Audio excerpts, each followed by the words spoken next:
வணக்கம். அஸ்வின் குரு யூடியூப் சேனலுக்கு உங்களை அன்புடன் வரவேற்கிறேன். நீங்க நம்ம என்ன வீடியோ பார்க்க போறோம் அப்படின்னா, கடகராசியை பத்தின வீடியோ தான் பார்க்க போறோம். ஆக்சுவலி ஒவ்வொரு ராசியை பத்தின வீடியோக்கள் நம்ம தொடர்ந்து ஷேர் பண்ணிக்கிட்டே இருக்கோம். அந்த வகையில இன்னைக்கு வந்து கடகராசி. வீடியோ ஸ்டார்ட் பண்றதுக்கு முன்னாடி கடகராசிக்கு நான் ஒரு காசிப் சொல்லணும்னு ஆசைப்படுறேன். அது என்ன காசிப் அப்படின்னா, எனக்கு வந்து செலிபிரிட்டிஸ் அவங்க லைஃப்பை பார்க்கும்போது எனக்கு ஒரு ஆசை இருக்கும். என்னன்னா அவங்க ஜாதகத்தை அனலைஸ் பண்ணும். அந்த ஜாதகத்தை அனலைஸ் பண்ணி எந்த கிரகம் வந்து அவங்களுக்கு இந்த வாழ்க்கையை கொடுத்துச்சு, எந்த பிளானட்டரி பிளேஸ்மெண்ட் அவங்க வந்து அவங்களுக்கு இந்த இந்த இத்தனை பெரிய ஃபேமும் பணமும் அவங்களுக்கு கொடுத்துச்சு அப்படின்னு பார்க்க ஆசையா இருக்கும்.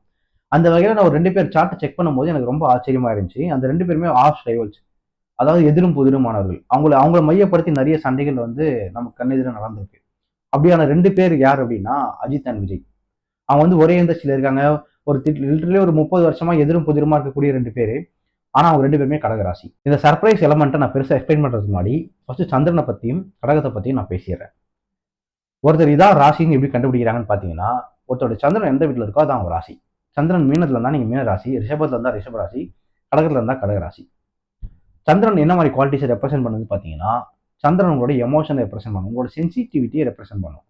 ஒரு விஷயத்துக்கு நீங்க அழுகுறீங்க, டக்குன்னு அழுகுறீங்க அப்படின்னா அது சந்திரன் தான் காரணம். ஒரு விஷயத்துக்கு டக்குன்னு கோவப்படுறீங்க, சந்திரன் தான் காரணம். ஒரு சில விஷயத்துக்கு டக்குன்னு பயப்படுறீங்க, சந்திரன் தான் காரணம். இப்படி நீங்க சென்சிட்டிவா ரியாக்ட் பண்ணக்கூடிய எல்லா விஷயங்களும் சந்திரன் தான் காரணம். சந்திரன் தான் உங்க அம்மாவை குறிக்கக்கூடிய கிரகம். சந்திரன் தான் உங்க மாமியாரை குறிக்கக்கூடிய கிரகம். இப்படி பல விஷயங்களை குறிக்கக்கூடிய இந்த சந்திரன் வந்து கடகத்துக்கு போயிடுச்சுன்னு வச்சுக்கோங்க, நீங்க எல்லாருமே பாக்கியவான்கள் அப்படின்னு சொல்லலாம். ஏன் அப்படின்னா, கடகம் வந்து சந்திரனுடைய ஓனர்ஸ். ஓனர்ஸ்ல ஒரு கிரகம், எந்த ஒரு கிரகம் போய் உட்கார்ந்தாலும், அவங்களோட சொந்த வீட்டில் உட்கார்ந்தாலும் அவங்க வந்து பாசிட்டிவ் ரிசல்ட்ஸ் தான் தருவாங்க. இதை நான் எப்படி உங்களுக்கு எக்ஸ்பிளைன் பண்றது அப்படின்னா, உங்களை கொண்டு போய் 5 ஸ்டார் ஹோட்டலில் தங்க வைக்கிறோம்னு வச்சுக்கோங்க. 5 ஸ்டார் ஹோட்டலில் உங்களுக்கு எல்லா விதமான ஆடம்பர வசதிகளும் கிடைக்கும். ஆனால் வீட்டில் கிடைக்கக்கூடிய அந்த கம்ஃபர்ட் ஜோன் வந்து உங்களுக்கு 5 ஸ்டார் ஹோட்டலில் கிடைக்காது. அது வீட்டில் மட்டும்தான் கிடைக்கும். அதுபோல ஒரு கிரகத்தை வந்து எந்த வீட்டில் கொண்டு போய் வச்சாலும் சரி, அந்த வீட்டில் வந்து அதுக்கு ஆடம்பரமான எல்லா விஷயங்களும் கிடைச்சாலும் சரி, அது ரொம்ப சூப்பரான அதை வந்து மரியாதையோடு நடத்தினாலும் சரி, ஆனால் அது சொந்த வீட்டில் இருக்க மாதிரி அதுக்கு வராது. சொந்த வீட்டில் தான் அது ரொம்ப பெனிஃபிக்காக ரொம்ப கம்ஃபர்ட்டாக இருக்கும். அந்த வகையில் சந்திரன் வந்து கடகராசிக்கு போயிடுச்சு அப்படின்னா அவர் சொந்த வீட்டுக்கு போயிடுச்சுன்னு அர்த்தம். கடகராசினர் வந்து மூளையை கொண்டு ஒரு விஷயத்த டிசிஷன் எடுப்பாங்களா, இல்லை இதயத்தை கொண்டு டிசிஷன் எடுப்பாங்களான்னு பார்த்தீங்கன்னா, இதயத்தை கொண்டு தான் டிசிஷன் எடுப்பாங்க. இன்னும் ஸ்ட்ரெயிட்டாக சொல்லணும் அப்படின்னா, மற்ற 11 ராசி கிட்ட வந்து பிச்சைக்கார ஒருத்த வந்து பிச்சை கேட்கறான்னு வச்சுக்கோங்க. அவங்க வந்து உனக்கு கை கால் நல்லா தானே இருக்கு, நீ ஏன் பிச்சை எடுக்கிற? இல்லைன்னா உனக்கு நேற்று தானே நான் காசு போட்டேன், இப்பயும் வந்து ஏன் காசு கேட்குற? உன்னை நான் வேறு வேலையில சேர்த்து விடவா, நீ வேலைக்கு செய்யா அப்படிங்கிற ஆஸ்பெக்ட்ல யோசிப்பாங்க. அதாவது தன்னோட மூளையை கொண்டு அவனுக்கு பிச்சை இடலாமா வேண்டாமா, இவன் ஏன் பிச்சை எடுக்கிறான்ற மைண்ட் அவங்களுக்கு வரும். ஆனால் கடகராசியை பொறுத்தவரை எமோஷனலாக தான் யோசிப்பாங்க. அவன் வந்து 2 நாள் நான் சாப்பிடலன்னு சொன்னா முதல்ல அவங்க சாப்பாடு வாங்கி ட்ரை பண்ணுவாங்க. அவங்களோட மைண்ட் வந்து எல்லாத்தையுமே ஃபீலிங்ஸின் அடிப்படையிலேயே அணுகக்கூடிய மைண்டு. அவங்க வாழ்க்கையில அவங்க எடுத்த எல்லா டிசிஷன்ஸும் பார்த்தீங்க அப்படின்னா, ஒரு எமோஷன் அடிப்படையில, ஒரு ஃபீலிங்ஸ் அடிப்படையில தான் எடுத்திருப்பாங்க. ஒரு கன்னிராசியை நீங்க அழ வைக்க ரொம்ப கஷ்டப்படலாம். ஆனால் ஒரு கடகராசியை அழ வைக்கிறது ரொம்ப ரொம்ப ஈஸி. ஒரு கடகராசியை சிரிக்க வைக்கிறது ரொம்ப ரொம்ப ஈஸி. அவங்களுடைய எமோஷன்ஸ் வந்து ரொம்ப சென்சிட்டிவா இருக்கனால டக்கு டக்கு டக்குன்னு ஃப்ளோ ஆகக்கூடிய விஷயமாக இருக்கும். ஆக்சுவலி நான் கன்சல்டேஷன் பண்ற எல்லா கடகராசினருக்கும் 2 அட்வைஸ் நான் சொல்றேன். ஒன்று ப்ரொஃபஷன் சார்ந்து, இன்னொன்று அவங்களுடைய திருமண வாழ்க்கை, காதல் வாழ்க்கையை சார்ந்து.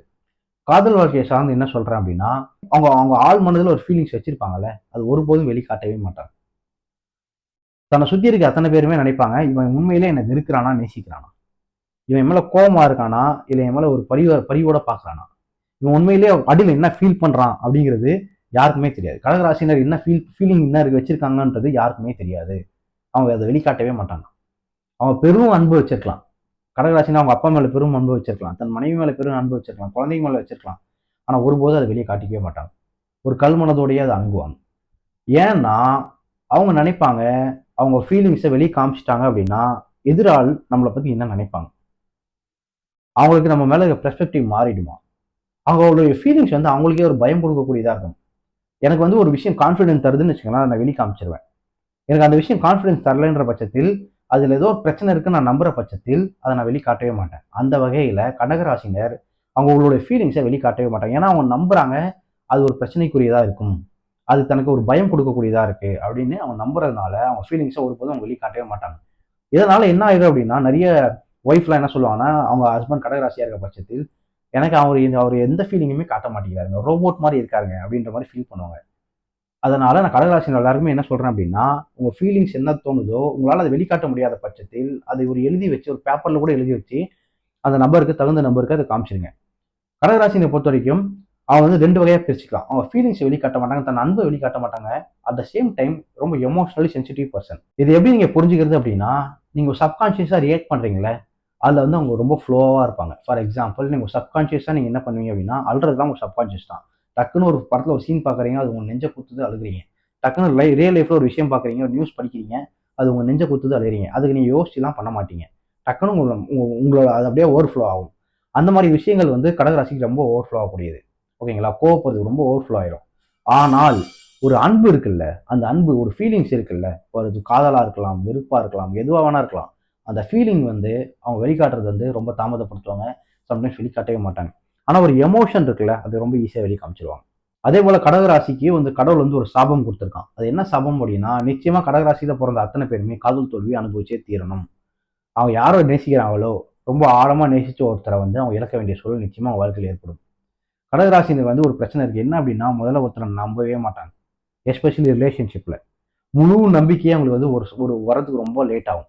ஏன்னா அவங்க என்ன நினைப்பாங்க அப்படின்னா, தன்னோட முழு நம்பிக்கையை கொடுத்துட்டோம்னா, இவங்க நம்மளை ஏமாத்திடுவாங்கன்னு ஒரு சின்ன ஒரு பதட்டம் அவங்களுக்கு இருந்துகிட்டே இருக்கும். ஆனால் ஆனால் ஒன்ஸ் அவங்க லவ் பண்ணிட்டாங்கன்ற வச்சுக்கோங்க. ஒருத்தர் வந்து உண்மையா லவ் பண்ணிட்டாங்கன்னு வச்சுக்கோங்க கடகராசினர். அப்படி லவ் பண்ணிட்டாங்க அப்படின்னா, அந்த ரிலேஷன்ஷிப் விட்டு மூவ் ஆன் ஆகுறது வந்து ரொம்ப ரொம்ப கஷ்டம் அவங்களுக்கு. அது அந்த பர்சன் வந்து குடிகாரனா இருக்கலாம். அந்த அந்த அந்த பொண்ணு வந்து ரொம்ப பயங்கர கோவக்காரியா, இவங்கள ரொம்ப வெறுக்கக்கூடிய நபரா கூட இருக்கலாம். இவங்களுக்கு சரியா டைம் ஸ்பெண்ட் பண்ணுவோம். 1008 காரணம் வச்சுக்கோங்க. ஒரு ரிலேஷன்ஷிப் உடையறதுக்கான 1008 காரணம் இருக்குல்ல. அத்தனை காரணமும் வச்சுக்கோங்க. அத்தனை காரணமும் வச்சிருந்தாலும், அந்த ரிலேஷன்ஷிப் விட்டு அவங்க வெளிய வர மாட்டாங்க. அவங்க நினைப்பாங்க, இந்த காதலை விட்டு நான் வெளிய வந்துட்டேன்னா, எனக்கு இதே போல இன்னொரு காதல் கிடைக்குமா? இந்த இந்த காதலுக்கான நடந்த அத்தனை ஆச்சரியமான விஷயங்களும், அத்தனை மேஜிக்கும் எனக்கு இன்னொரு காதல் நடக்கும்ன்ற நம்பிக்கை எனக்கு இல்ல. அப்படிங்கிற ஒரு மனசு அவங்களுக்கு இருக்கும். ஸோ அதனால முடிஞ்ச வரைக்கும் அந்த காதலை ஒட்டிக்கிட்டே இருக்க ட்ரை பண்ணுவாங்க. அந்த காதல் எவ்வளோ ஒரு நெகட்டிவான எஃபெக்ட் அவங்க லைஃப்ல ஏற்படுத்தினாலும், முடிஞ்ச வரைக்கும் அந்த காதலை ஒட்டியே இருக்க ட்ரை பண்ணுவாங்க. ஆனால் அவங்கள அந்த காதலை விளைவிக்கிறதுக்கான ப்ராசஸ் இருக்குல்ல, அது ரொம்ப ஈஸி ப்ராசஸ் கிடையாது. ரொம்ப ரொம்ப டஃப்பான ப்ராசஸ். அவங்க வந்து முதல்ல நம்ப மாட்டாங்க உங்கள. நீங்க அந்த ரிலேஷன்ஷிப்பை இனிஷியேட் பண்ணும்போது, அவங்களே அந்த ரிலேஷன்ஷிப் இனிஷியேட் பண்ணாலும், உங்களை முழுமையா நம்பாத சூழ்நிலையே அவங்க இருப்பாங்க. அவங்கள நம்ப வைக்கிறதே உங்களுக்கு பெரிய ப்ராசஸ். ஒன்ஸ் நம்பிட்டாங்கன்னா, அவங்களுக்கு ஈஸியா லவ் பண்ண வச்சிடலாம். அது வேற விஷயம். ப்ரொஃபஷனலி நான் உங்களுக்கு என்ன சொல்றேன் அப்படின்னா, கடகராசினரால ஒரு டைம் ஜோன் கொடுத்து ஃபார் எக்ஸாம்பிள் ஐடிலாம் பார்த்தீங்கன்னு வச்சுக்கோங்களேன், இந்த ப்ராஜெக்ட் இந்த வெள்ளிக்கிழமைக்குள்ள முடிக்கணும் அப்படின்னு சொல்லுவானுங்க. அதாவது ஒரு டைம் ஜோன் கொடுத்து ஒரு ப்ராஜெக்ட்டை முடிக்கிறது, ஒரு வேலையை முடிக்கிறது. அது கடகராசியால ஒருபோதும் முடியவே முடியாது. அந்த அந்த மாதிரி வேலையில இருந்தீங்க அப்படின்னா, தயவுசெய்து அந்த வேலையை விட்டு வேற வேலைக்கு வந்துருங்க. ஒரு டைம் ஜோன் கொடுத்து அந்த வேலையை பார்க்க வைக்கிறது இருக்குல்ல, கடகராசினரால அதை சிறப்பாக செயல்படவே முடியாது. ரொம்ப பேனிக் ஆயிடுவாங்க.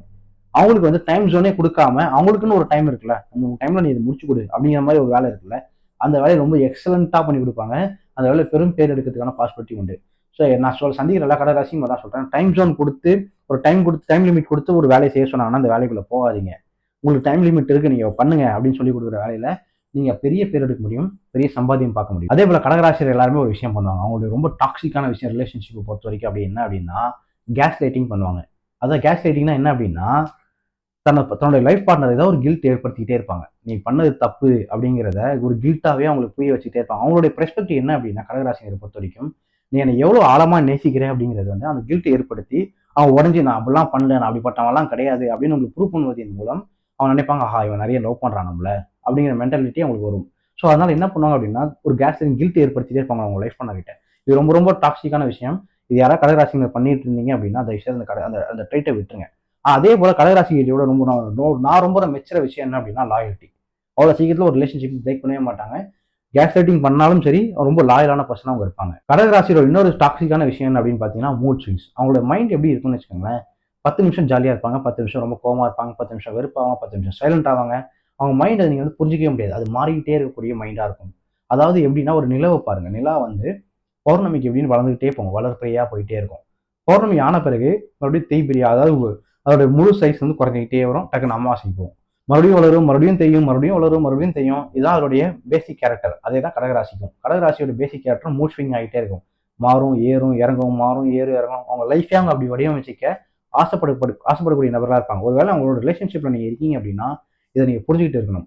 இந்த மூச்சிங்கை பொறுத்த வரைக்கும் என்ன அப்படின்னா, ஒரு பாசிட்டிவான விஷயம் என்ன அப்படின்னா, இந்த மூச்சிங்கில் இருக்க எல்லாருமே ரொம்ப கிரியேட்டிவான பீப்புள்னு சொல்லுவாங்க. கடகராசியோட கிரியேட்டிவிட்டியும் சூப்பர் கிரியேட்டிவிட்டி. ஆக்சுவலி பாத்தீங்கன்னா, இந்த உலகத்துல சிறந்த இலக்கியவாதிகள் பெரும்பாலானவர்கள் கடகராசியை சேர்ந்தவங்களா இருந்திருக்காங்க. கடகராசினர்கள் லிட்ரேச்சர் சூப்பரா வரும், இலக்கியம் சூப்பரா வரும். அட் சேம் டைம் அவங்களோட கிரியேட்டிவிட்டி ரொம்ப நல்லா இருக்கும். எமோஷன் அவங்க ஈஸியா புரிஞ்சிக்க முடியும். ஒரு எமோஷன் அவங்களால புரிஞ்சிக்க முடியும், ஒரு எமோஷன்ஸை வெளிக்காட்ட முடியும். ஸோ இந்த 2 குவாலிட்டியுமே அவங்களை வந்து அவங்க லைஃப்ல ப்ரொஃபஷனலி ரொம்ப ஹெல்ப் பண்ணக்கூடிய குவாலிட்டியா இருக்கு. ஸோ இதுதான் என்னுடைய அவதானிப்பு கடகராசியை பொறுத்த வரைக்கும். கடகராசிக்கு வந்து டாக்ஸிக் ட்ரேட்டான 2 3 சொன்னேன். அவங்களோட ரிலேஷன்ஷிப்பை பொறுத்த வரைக்கும் கேஸ் லைட்டிங் நிறைய பண்ணுவாங்க, கில்ட் ஏற்படுத்துவாங்க, அந்த மாதிரிலாம் சொன்னேன். மூட் ஸ்விங்ஸ் இருக்குன்னு சொல்லியிருக்கேன். But at the same time கடகராசியில லாயல்ட்டியா ஒரு பார்ட்னர், ரொம்ப டெடிகேட்டடான பார்ட்னர் வந்து நீங்க கண்டுபிடிக்கிறது ரொம்ப ரொம்ப கஷ்டம். ஸோ இதான் என்னுடைய அவதானிப்பு. அடுத்த வீடியோ சிம்மராசியை பற்றின வீடியோவில் நம்ம சந்திக்கலாம். பை.